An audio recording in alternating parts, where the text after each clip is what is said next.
Towards the end of that momentous year, many strange and wonderful things happened in the city, and certain people began appearing, people who had no boots but who wore broad, baggy Ukrainian trousers called sharavari, which showed beneath their army greatcoats. These people announced that they would not leave the city for the front on any account, because the fighting was none of their affair and they intended to stay in the city. This irritated Thalberg, who declared curtly that this was not what was required, that it was a squalid comic opera.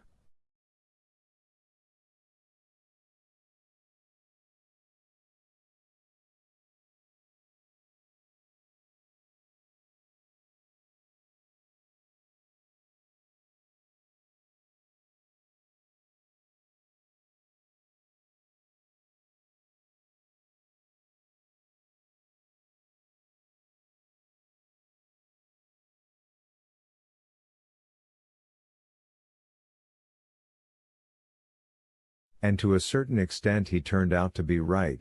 The results were operatic, though so much blood was shed that they were hardly comic.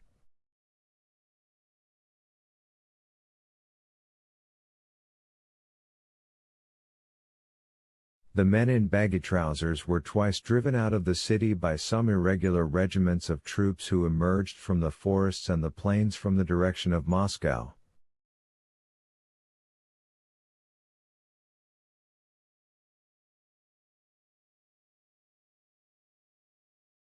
Thalberg said that the men in sharavari were mere adventurers and that the real roots of legitimate power were in Moscow, even though these roots were Bolshevik roots.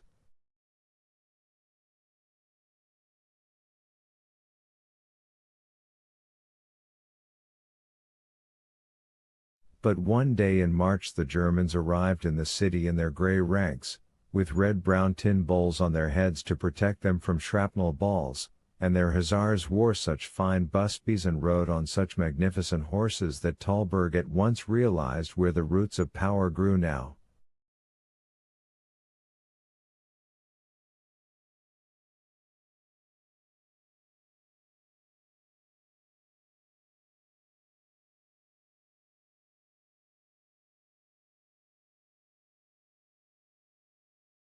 After a few heavy salvos from the German artillery around the city, the men from Moscow vanished somewhere beyond the blue line of the forest to Katkarian, and the men in sharavari slunk back in the wake of the Germans.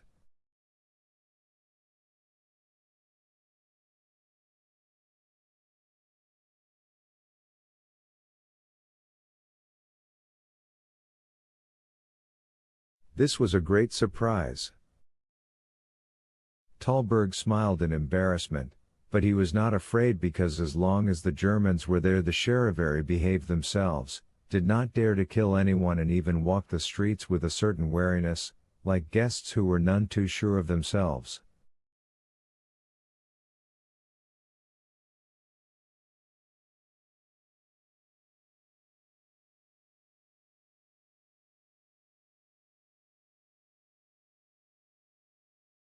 Thalberg said they had no roots, and for about 2 months he had no work to do.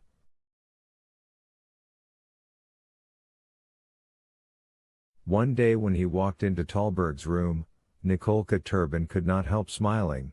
Thalberg was seated and writing out grammatical exercises on a large sheet of paper, whilst in front of him lay a thin textbook printed on cheap grey paper.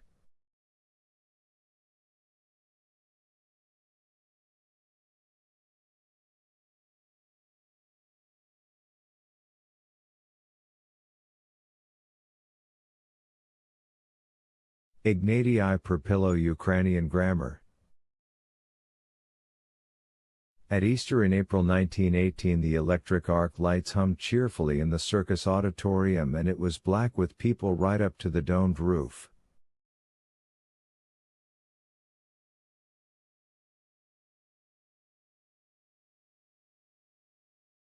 A tall, crisp, military figure, Thalberg stood in the arena counting the votes at a show of hands. This was the end of the sharavari. There was to be a Ukrainian state but a Hetmanite Ukraine. They were electing the hetman of all the Ukraine.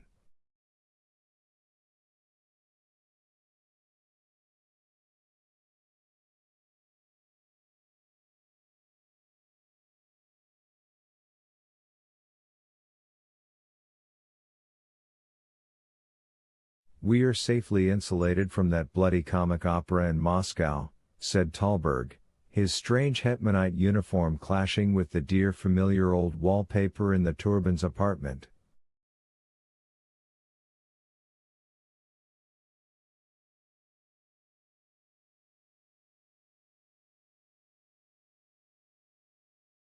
The clock's tank was choked with scorn and the water drained away from the bowl.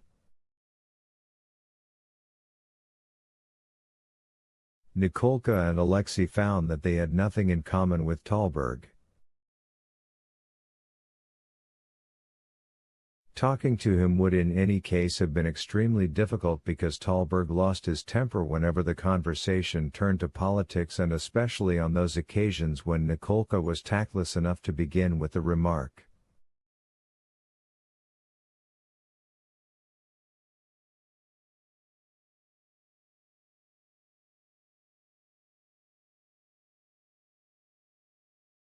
"What was it that you were saying in March, Sergei?" Then Talberg would instantly bare his strong, widely spaced teeth, yellow sparks would flash in his eyes and he would start to lose his temper.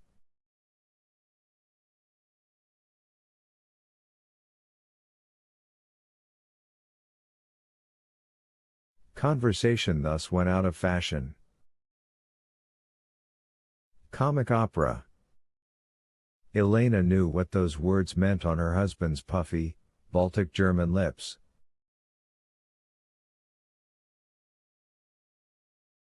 But now the comic opera was becoming a real threat, and this time not to the Charivari, not to the Bolsheviks in Moscow, not just to other people, but to Sergei Talberg himself.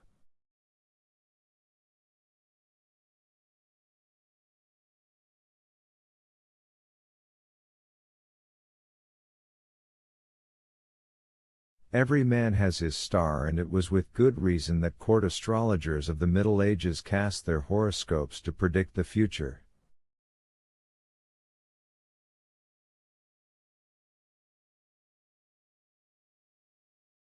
They were wise to do so. Sergei Talberg, for instance, had been born under a most unfortunate, most unsuitable star.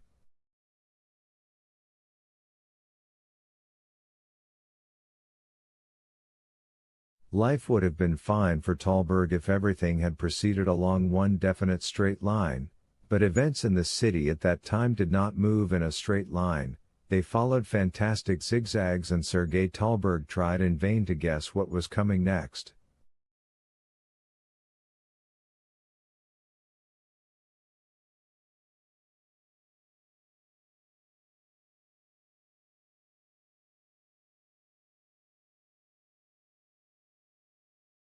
He failed.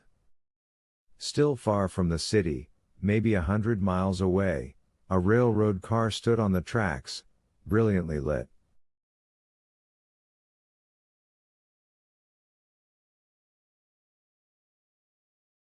In that car, like a pea in a pod, a clean-shaven man sat talking, dictating to his clerks and his aides.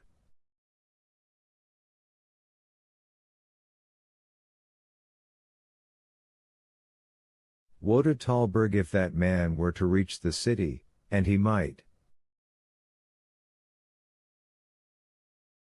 Everybody had read a certain issue of the Gazette, everybody knew the name of Captain Talberg as a man who had voted for the hetman.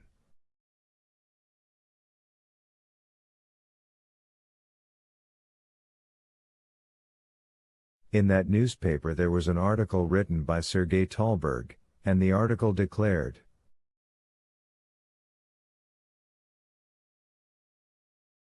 "Petliura is an adventurer, who threatens the country with destruction from his comic opera regime."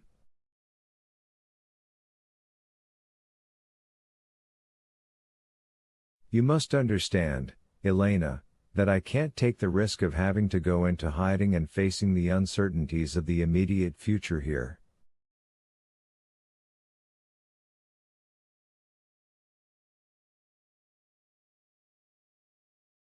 Don't you agree?" Elena said nothing in reply, being a woman of pride. I think, Talberg went on, that I shall have no difficulty in getting through to the Don by way of Romania and the Crimea.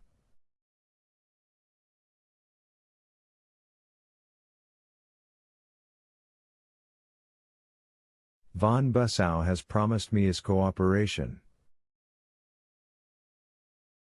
They appreciate me. However, the German occupation has deteriorated into a comic opera.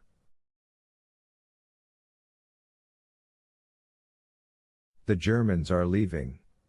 Whisper, by my calculations Petli Euro will collapse soon, too.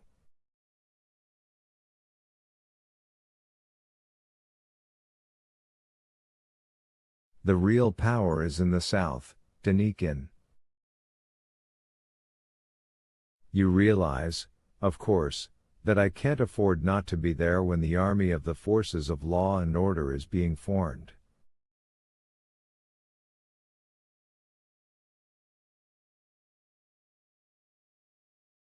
Not to be there would ruin my career, especially as Denikin used to be my divisional commander.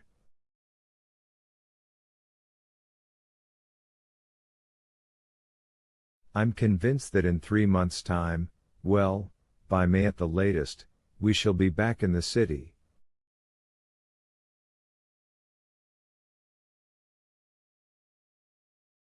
Don't be afraid. No one is going to touch you, and in a real emergency you still have your passport in your maiden name.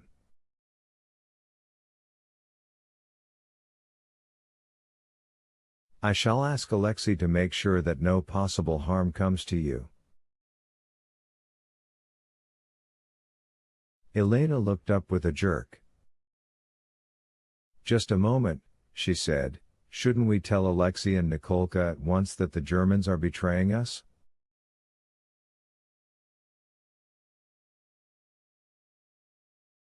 Talberg blushed deeply. Of course, I will certainly.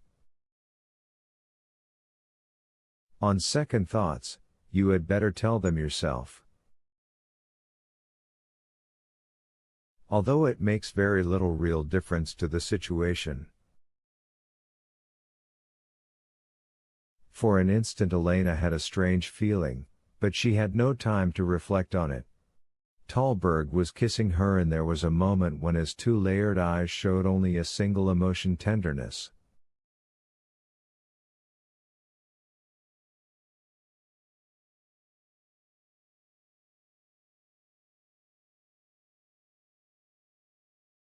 Elena could not prevent herself from bursting into tears, although she cried silently. She was, after all, her mother's daughter and a strong woman.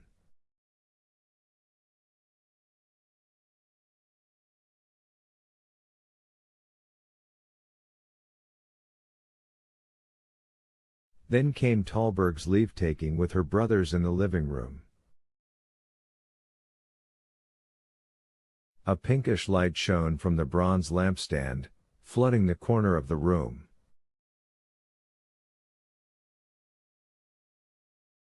The piano bared its familiar white teeth, and the score of Faust lay open at the passage where the flamboyant lines of notes weave across the stave in thick black clusters, and the gaily costumed, bearded Valentine sings.